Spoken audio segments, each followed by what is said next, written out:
Hey, good morning. This is Coach Mark.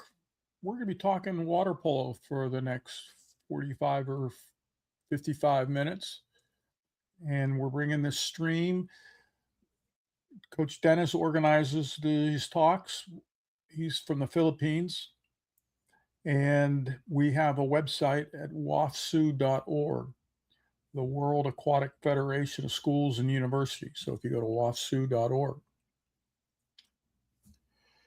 we advertise this to begin at 7. So let's take a minute and we'll warm up the stream and then get into the topic. Good morning, good evening, and good afternoon for those who are coming from different places around the world. Okay, this is your chairman of the UCSSC welcoming you in the 2026, and we are thankful for the consistent attendees. We would like to persuade most of the coaches to upgrade themselves for the latest of coaching knowledge that you can get coming from the UCSSC. The speakers coming from different countries, most of them are actually national coaches. We would like to ask you to at least spend about 1 hour to attend the UCSSC Sports Coaching Education. Thank you.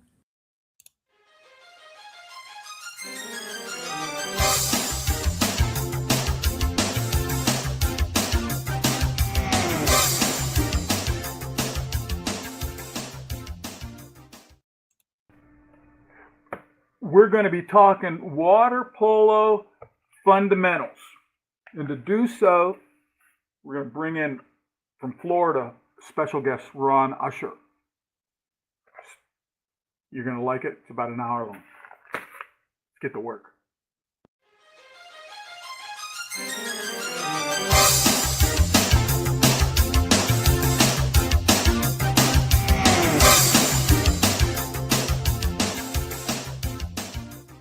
So, Ron, you've coached water polo at the junior college level and high school level and club level. Tell me a little bit about your background.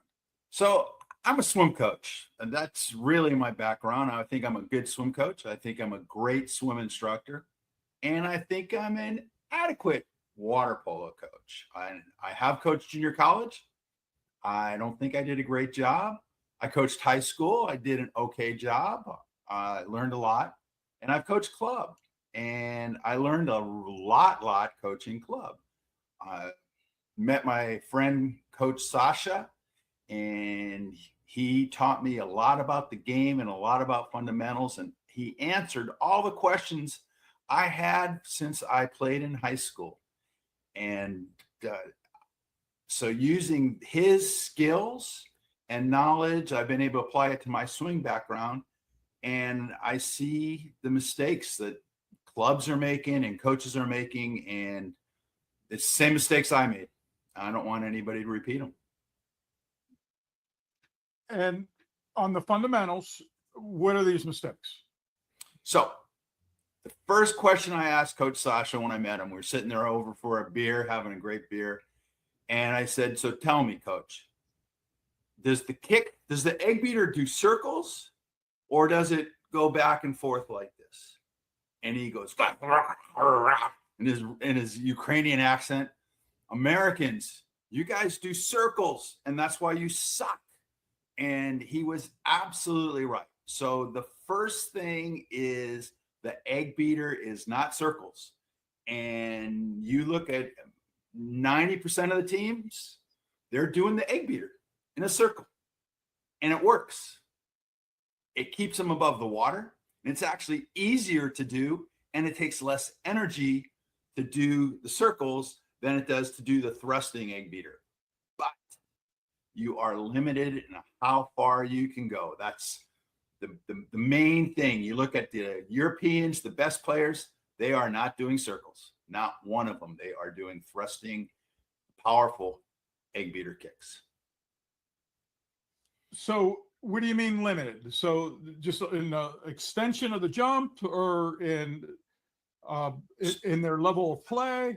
Everything. The way they move, the speed they move, the way they can get up, how hard they can shoot, how fast they can cover the distance. If I've got to drop back and cover 5 meters with the circular kick, it'll never happen. With the powerful egg beater kick, you can cover distance, everything. And another aspect of the egg beater kick, when it's done correctly, is the body position. So watch most teams practice, and they're facing each other, just like we're facing each other here, shoulders, shoulders, and we're passing the ball back and forth. And then we put the ball back behind our heads, and then we throw, and we're doing all this great stuff and just having a wonderful time. But we're not working on body position. And until you can do the egg beater correctly and get the body position correctly, you are going to be very limited in your success. And I see that all the high schools that in the Bay Area, that's where I coach, in San Jose Bay Area. But good high schools did it okay. The great high schools did it. 90% of the players would do it. The players that couldn't do it, where they were like the 7th, 8th man. And then if you look at age group, water polo, 8 and unders, 10 and unders, 12 and unders, the coaches that are teaching it correctly, they're successful. And if you're not working on it, your kids won't get it. And so by that, you mean the body position needs to be not face to face, shoulder to shoulder, belly button to belly button. Yeah, I call it. There's 3 body positions that are key in water polo. The tripod, which is where you're just going to catch the ball and shoot, and that's more vertical. Then there's the side spider, which is where you're on your side with your hips up. And a lot of funny stories about that. But if you're on your side with your hips up from that position, if I'm on my left side here, then I can move this way, or I can get going swimming right away. If I'm this way, it's very, very hard to start swimming. So being on your side is really important. And that means your legs are split. So if you're on your left side, your left leg would be forward at about 10 o'clock. Your right leg would be back about 4 o'clock. And it's that split stance, that split egg beater, which is key to playing good water polo. Those were 2 positions, or did you give all 3? The tripod on your tripod, side, the side spider on your left side, and the side spider on your right side. So you got to be able to do it on both sides, because for offense, usually you're going to be on your left side if you're a right-hander. For defense, you got to be able to go both sides. So you got to be comfortable on your side with the lead leg forward. For most right-handers, I like the left leg to be forward at about 10 o'clock, right leg back about 4 o'clock. If they're on the right side, the right leg's going to be at 2 o'clock. Their back leg will be at about 7 o'clock, 7 or 6 or 8, 7 or 8. Can't tell time here. And so when you're warming up and just passing the ball, you look for the players then to be on their side more.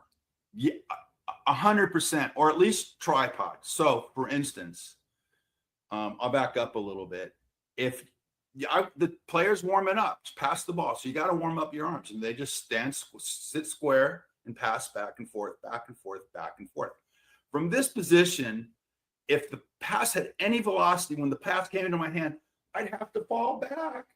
And then how can I throw accurately or quickly if I'm on catching my balance or on my back? Or how many times have you seen kids catch a ball? Ball comes into their hand and they have to juggle it, toss it up, try to catch the balance. It's because their legs aren't underneath them. If you have your right leg back and your left leg forward, now I'm have balance. As the ball comes into my hand, I can go back and I'm balanced. I'm ready to go.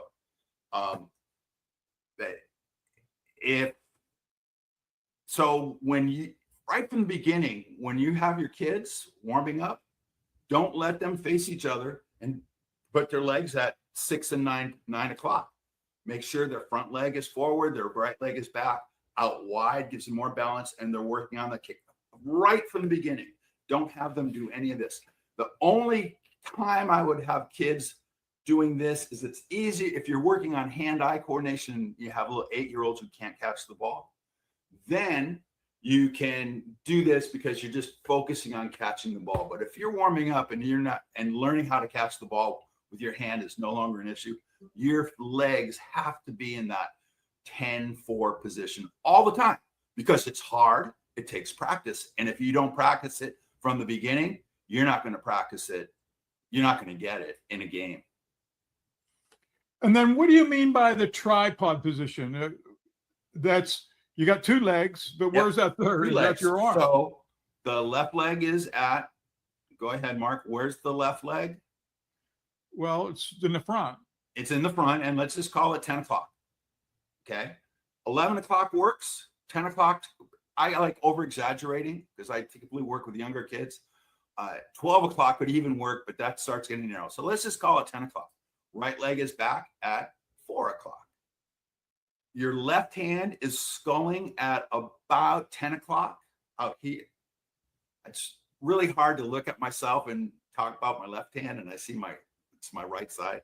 I'm really twisted around here. So your hand's over here. This is sculling, and this is giving you balance. So it's the front leg, the back leg, and the side hand sculling, and that gives you support for whatever you need to do. You are in this position. You can catch it. The ball's coming from your side. You can see the ball, catch the ball, and shoot. You can cross face catch here and come across and do it.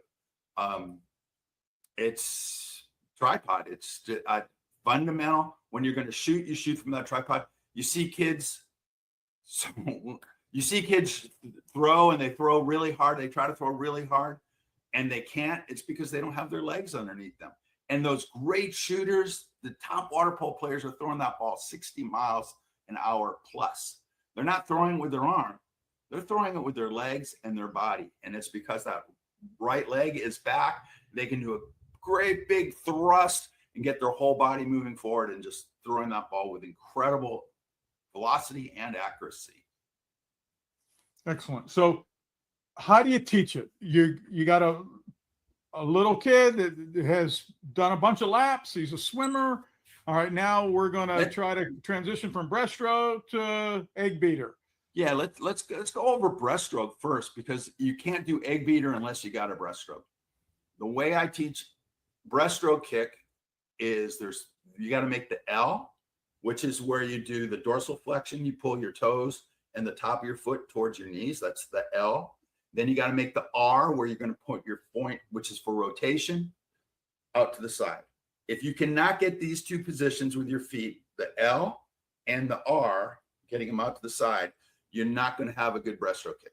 So that's the first thing I like teaching on land, and going through a typical swim progression of doing on land, doing it on the side of the pool, doing it in a chair, doing dry land, just to practice this.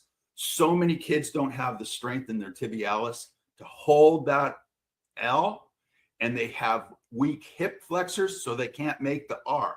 So you need to practice it on land. Once they get that, that's the first step, and that's the most important step to doing breaststroke kick. Once they get that, they can start working on the egg beater. You'll also find that that circle is easier for them to learn, so they tend to go to it. It takes more coordination. It's kind of like patting your head and rubbing your stomach. It takes coordination to do that. I like teaching it on land. They learn it on land. We can practice it, and then we go into the pool. We hold onto the wall. We take so much learning to swim is balance. So we take the balance equation out of it. We give them a lot of support. They hold the wall. They can practice their legs. They don't have to worry about drowning. They don't have to worry about putting their face in water. Their legs are up. They can concentrate it. Then I let them hold a water polo ball. You know how it's always against the rules to hold a water polo ball? Let them do it. It's rep, because they're focusing on the coordination, the neurological coordination of moving their legs, and it's hard, and they get tired. And when they get tired, doing more is not going to work. So let them rest. Balls are great to hold on to, even pool noodles. I prefer to see them do five seconds of perfect and then rest, because it's neurological. It's not a conditioning thing. For your older kids, yeah, then it becomes conditioning once they got it. But most of the teams that I see, when I see 14, 15, 16-year-olds out there, they don't have it correctly. So I would take them back to stage one to do the kick. The other thing that, because water polo is such a complex game, and some coaches disagree with me. I know the European coaches say that they put their kids in the water and they do nothing but kick and egg beater and body position stuff for the first 2 years. That wouldn't work with American kids. I don't think it works with kids in general. They'd be bored to tears. I think there's a lot to the game that they have to practice. So whatever you're doing, whether it's shooting or passing with a partner, or you're working on 6-on-5, you still want to be working, making sure that they're rested enough to do the kick correctly. Excellent. And then do you have them do 50s or 25 kicks or short burst or kick against a partner? What are some of your conditioning drills for this? Everything.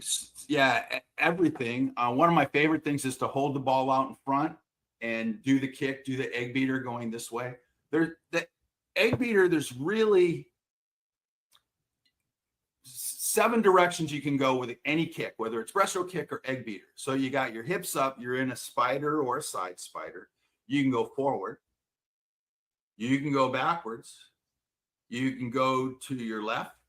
You can go to your right. You can spin around.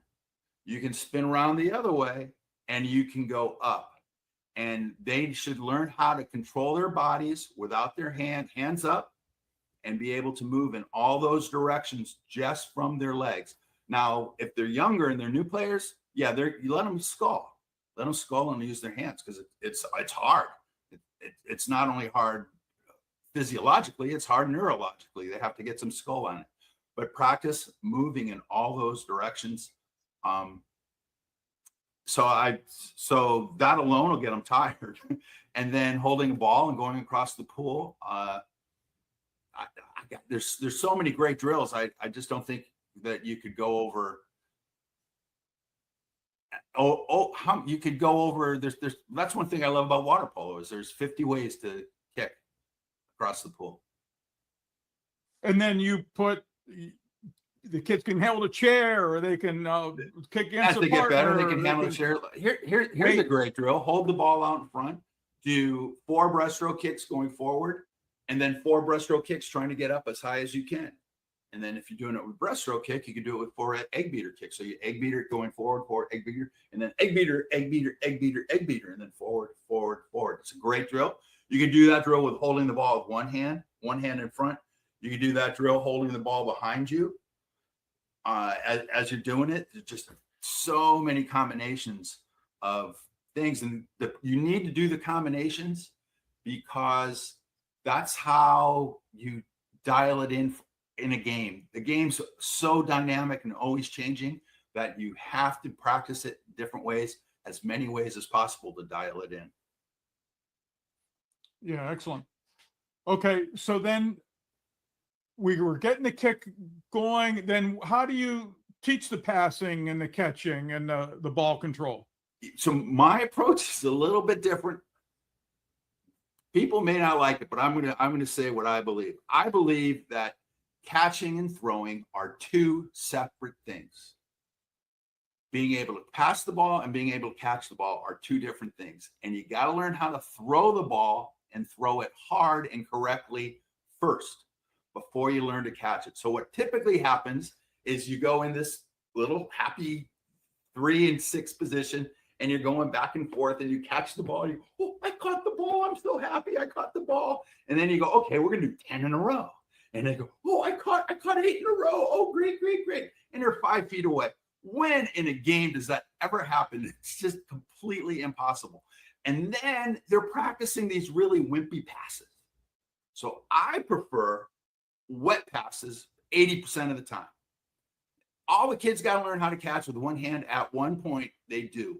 But a wet pass is more successful in a scrimmage. It's more successful in a game, and it's more successful in practice. So you pass wet. Now, if I'm going to pass wet to you, Mark, I can put some heat on it. I can make sure I have good form. I can have my shoulder up. I can have my legs in the right position, and I can put some power on that because it's going wet. Now, if you're 9 years old, like the 9-year-old kids I had, if they were trying to do it dry, it'd be funny. I'd throw it as hard as I can at your head. And then it's going to take 15 minutes for them to swim down and get the ball and come back. But if I throw it wet, the ball picks up, you do a hand transfer, pick it up, then I can throw it wet. Wet passes.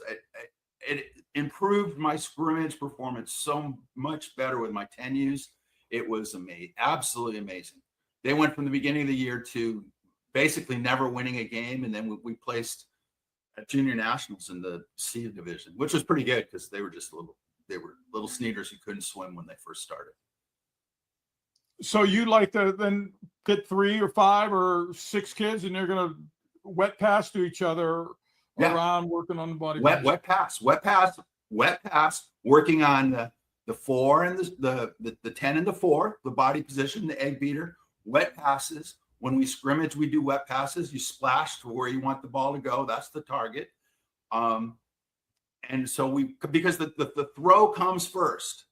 And then at some point, then you can start working on hand positions. Now, some countries may have kids with great hand-eye coordination that can catch the ball. I've seen some inner city kids that were just amazing with it. The kids I coached, they were horrible. I've been an itinerant, adapted physical education teacher. I've seen every year I would see 20 different schools. Every year I would see every class with recess running those classes, and I'd watch them in PE. And let me tell you, kids do not throw well, and they do not know how to catch well. So I like wet passes, working on good form. Let me say something about the form. If you look at a lot of the pictures on the internet of look at my team, look what we're doing, we're doing this, and I love the promotion of the game, completely love it. But the kids are always like this. The ball's behind their head, they're turned sideways. This is how you throw in baseball. It's not how you throw in water polo. Water polo, my legs are split. 10 o'clock with my front leg, 4 o'clock with my back leg. But my shoulders are square. The arm is here, and when I throw with my body coming forward. It's not an arm throw. If I'm here throwing it to you, Mark, 2 things are going to happen. 1, I'm going to throw the ball and it's going to hit my head. That's not a good thing. Or 2, I'm going to have to come around this way. And as I come around this way to throw it, the ball is going to spin sideways and it's not going to go where I go. How many times have you seen that? The ball does not go where they throw. And it's not because the kid is stupid, and it's not because that's where he wanted the ball to go.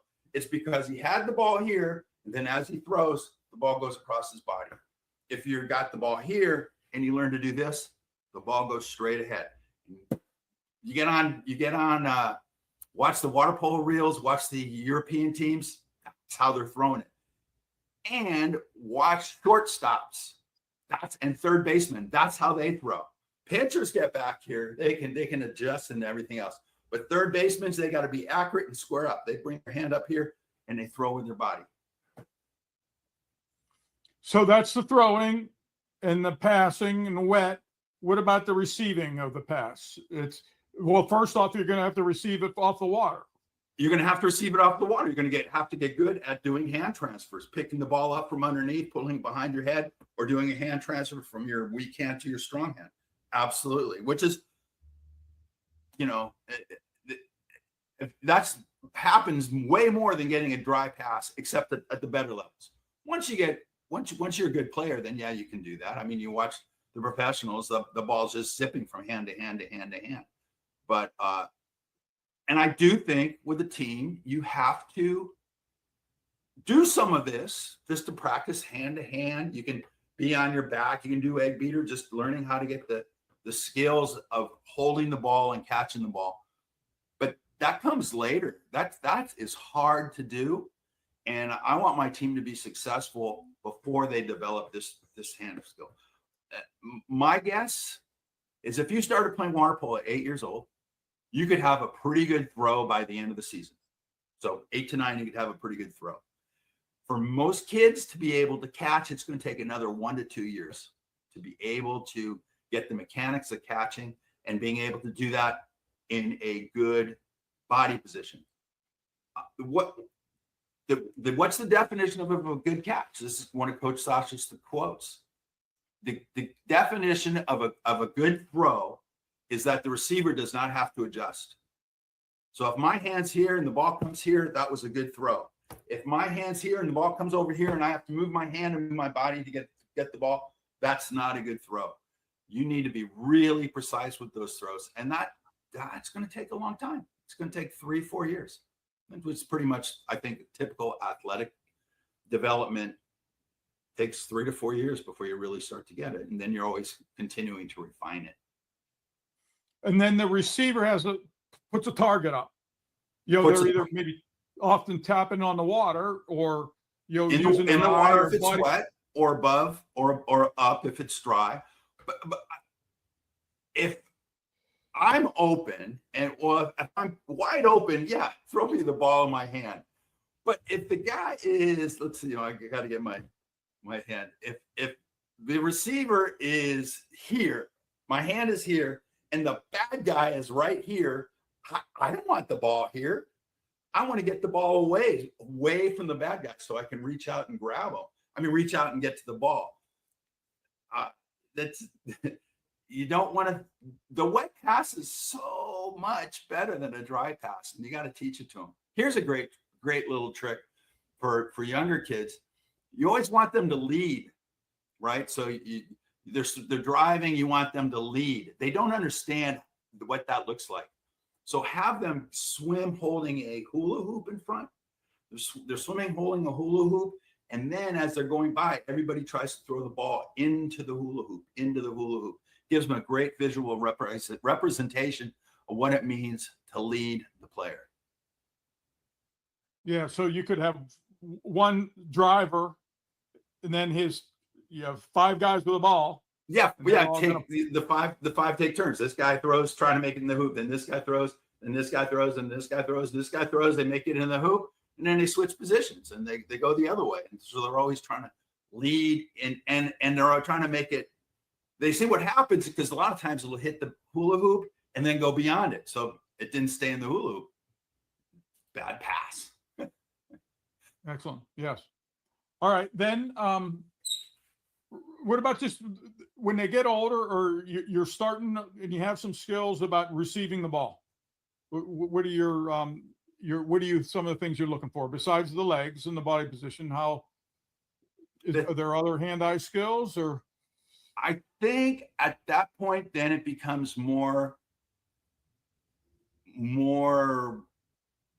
technical and precise, and it's a matter of timing. Another story: watching the Bay Area Championships, and Coach Sasha had said he knew all these kids because he had coached them as they were kids, and now they were all in high school, and it was the championship. I think it was the state champion. It was like the Northern California State Championship. This was a very high level of water. And he said, it's all a matter of timing. And this guy does not have good timing. And he was one of the best guys in the pool. And I said, what are you talking about? Timing. And the pass came to him. He was like at about the 4 and he was wide open, and the pass came to him. And he didn't get the timing perfect so that when he caught the ball, he couldn't catch it. He had to juggle it for half a second. He was covered and he missed the shot. The other guy had the timing down. He timed it. The ball came in, he jumped up and he caught the ball, and there was no hesitation, and fired it. It's just pure timing. And getting that timing and knowing how long it takes the ball to cross the pool, how long player A passes to me across the pool, how long player B passes to me. Where does he tend to go? Does he tend to pass it to my head or behind my head where my hand is? I need to know those tendencies, and that starts getting to be a really high level of water polo. And if you start looking at strategy, I'm not your guy. That's my strength is in fundamentals. Teaching these fundamentals, making sure they're good, but high level strategy. What do we do on a counterattack 6 and 5? I'm okay at it. I guarantee you, there's hundreds of coaches who are way better than me at teaching strategy. Well, I find that the defense and the offense and the body positions are really important. So in the fundamentals, when you're playing this, man-to-man defense, what are some of the things that you really want to stress to the younger swimmers? Side spider. Yeah, side spider, certainly. So if you're right-handed and you are in a side spider with your left shoulder forward and the ball's behind you, and I'm on defense on you, I want to be in a side spider with my right shoulder down and my left arm up, so that way I have the correct arm with you. I don't want to be square up. I don't want to have my butt down here. I want to be in that side spider with my right leg forward, my left leg back, and my hand here, and then I can move with you. Now, the game has really changed. It used to be that you could kind of move your body. Now you almost have to do a spin move, but a spin move is easier from that side spider. I'm here. I can just spin backwards and go away. You have to learn physicality, and the kids love physicality. Typically, kids are not used to being physical anymore. They're not allowed to play tag and recess. They're not allowed to play football in recess or baseball. So kids aren't used to being physical. I love doing physicality drills where back to back and you push against each other, or hands on the shoulders and push against each other. Offense, defensive position, push against each other, hold on to their arms, hold on to their shoulders, and teach them that it's okay to be touched and it's okay to hold and push a little bit. I think that's an important part of learning how to play. Definitely. Yeah. I like to tell them the measurements between my ear and the other guy's ear when they're on defense needs to be within inches. We want to be really close to each other, and that's, invading my personal space. Yeah, it's hard. It's hard. And you also have to tell them to take that extra stroke. So a lot of times, like you're driving and I'm on defense and you stop and I think, oh, thank God, Mark stopped. No, I have to take that extra stroke to come around and get in front of you to protect the cage. And that's really hard for them to do, an extra stroke drill. That's just a fundamental defensive concept. Extra stroke. Okay, so we're going to go to Grand Rapids, Michigan together. Yes. For the NISCA Conference, the National Interscholastic High School Coaches. Yeah. So what goodies are you going to share there? You're going to see a teaching progression. You'll be able of doing the breaststroke kick, because I don't think most coaches know how to teach the breaststroke kick, and then you can't do the egg beater. We'll go over an egg beater. We'll do you'll understand why it's so difficult for kids. We'll go over the tripod, the side spider, some of the throwing mechanics that I think are unique. And you'll also have a chance to ask us questions and share with each other ideas. We've been coaching a long time, but I'm always learning, and I'm looking forward to finding out how other coaches are doing it, what's worked for them and what issues they're having. I'm really looking forward to it. I love talking with coaches and talking water polo. And you've relocated from Northern California now to Eastern Florida. Cocoa Beach. What are you finding about water polo in Florida so far? It's growing, but not in Brevard County where I am at. Brevard County, Florida. Swimming in Florida is really weird. I don't want my Florida coach brothers to see this and get mad at me, but swimming is weird.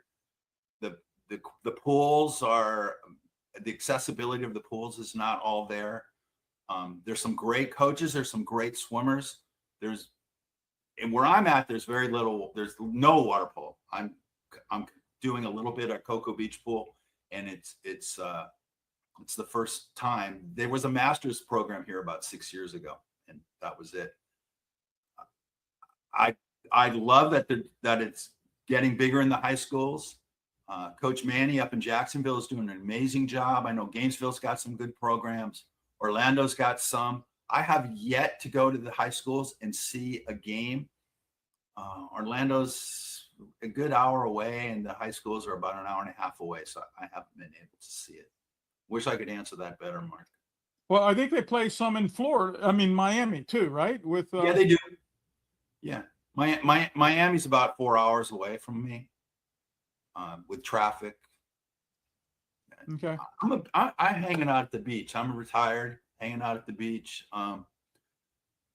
having fun, working on water polo and outer ball and stuff. Okay, and then you said that you might have some goodies to share. I do. So I have on Water Polo Consultants, I have a product. It's called entry level water polo, and it's about an 80-page ebook.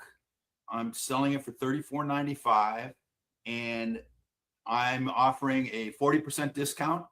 If then the code will be Mark40, and to get 40% off the price. So there's also another book which we haven't talked about, but let me just give you my soapbox. I see water polo coaches not doing a great job promoting the sport, promoting their teams.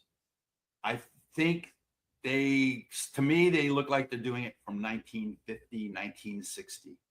They don't know how to organize their team. They don't communicate with their team. And I think that's one reason why the sport has not grown. And it really bothers me. I also have, so there's another book in there called, what's it called?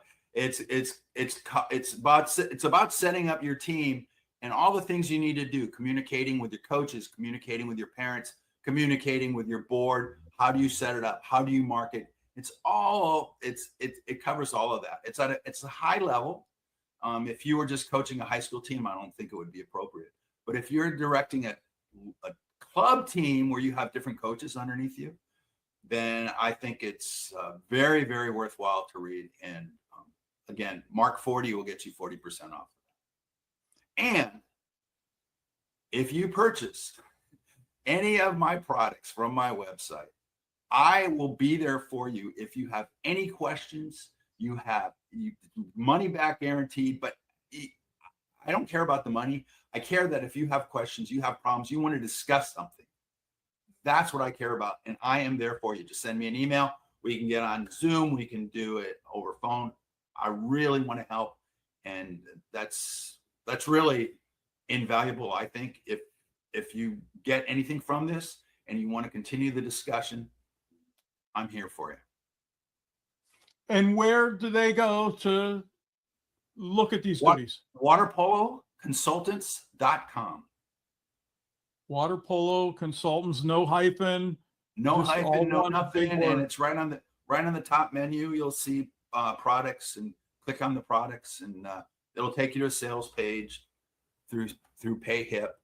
And if you get there and you have any questions, just email me. I don't think my phone number's in there because you get a lot of spam. But email me and we'll start a relationship. I'm also on LinkedIn and Facebook. So there's Water Polo Consultants Facebook page. There's Entry Level Water Polo Coaches group, which is a great group, and I'm trying to build that. I would love you to come and join that group and get in the discussion. Water polo coaches tend to be isolated, or like medieval knights where we don't want to talk and make a real country. I think the more we help each other, support each other, share ideas, the better our teams will be. And if you can steal something from me and make your team better, then my team will get better because your team got better. The old philosophy is what I don't want you to grow and be good because you'll be ahead of me. But I do not believe in that philosophy. We need to work together to build the sport, help each other, help our kids, and we're going to have a great sport. The newest thing is new sports for kids. Water polo should be growing. It should be monstrous. Same with aquatics, and we got to do it. Yeah, definitely. It's the cooperative thing, and then you're competing. And oftentimes at the event itself, people are too wired. There's the games and the officials and the dynamics of the fans and your players. And it would seem like that would be a good time to share. But and you do pick up some things while the tournaments are going on. But really, if you can set aside some time to then visit, at a clinic or on a Zoom call, and really start to put your brains into that learning mode, I think is very valuable for coaches. And I hope we can get some coaches coming together in Grand Rapids and this year at NISCA, maybe next year as well as in Houston later in September.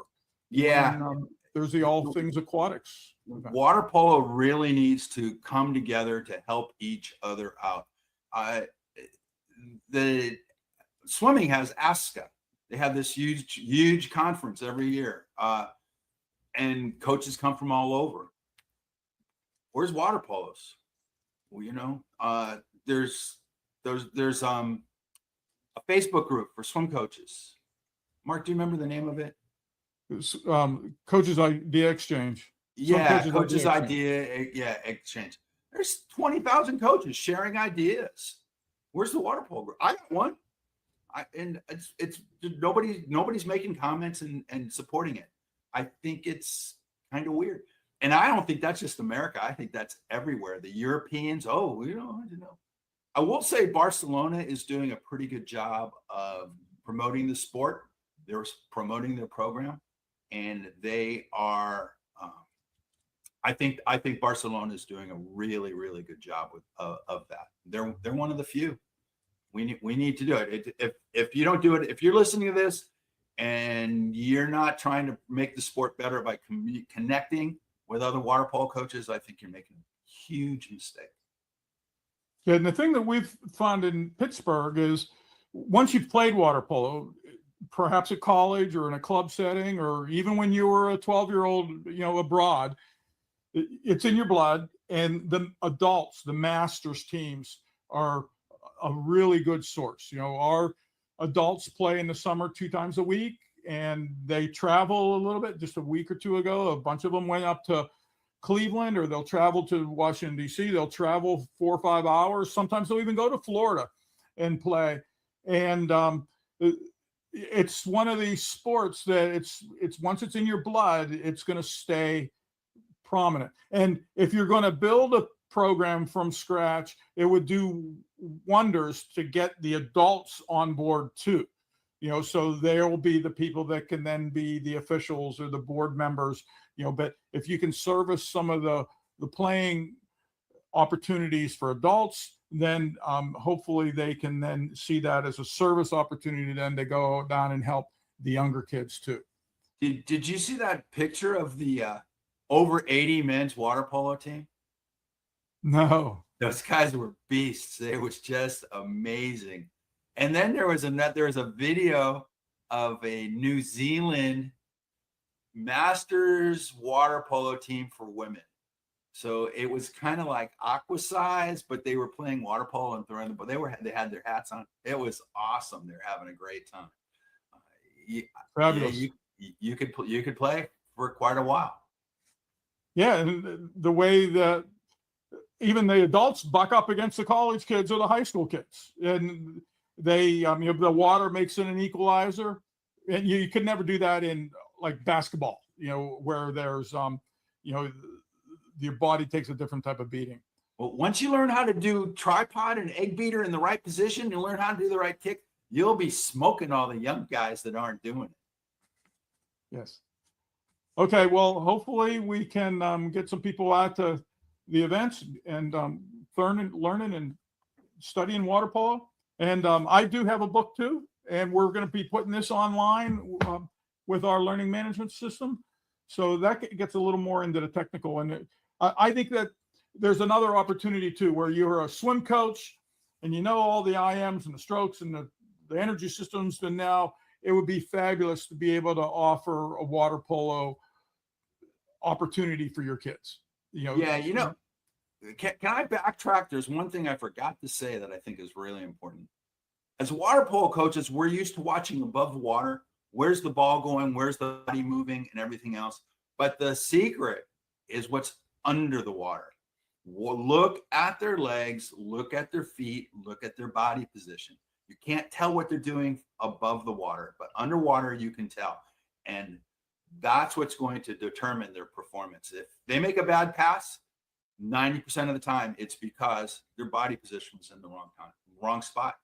If the ball goes over the cage when they shoot, I guarantee you they didn't have their back leg back in the forward position. I guarantee it. They caught the ball, they leaned back and they threw it. If the ball goes spinning to the side and doesn't go where it's going, it's because they put the ball behind their head. And you can look at their legs and you can just completely tell. So get used to looking underwater. It's amazing. Fabulous. Have a good day. Thanks for sharing all your insights. Thanks. Water Polo Consultants.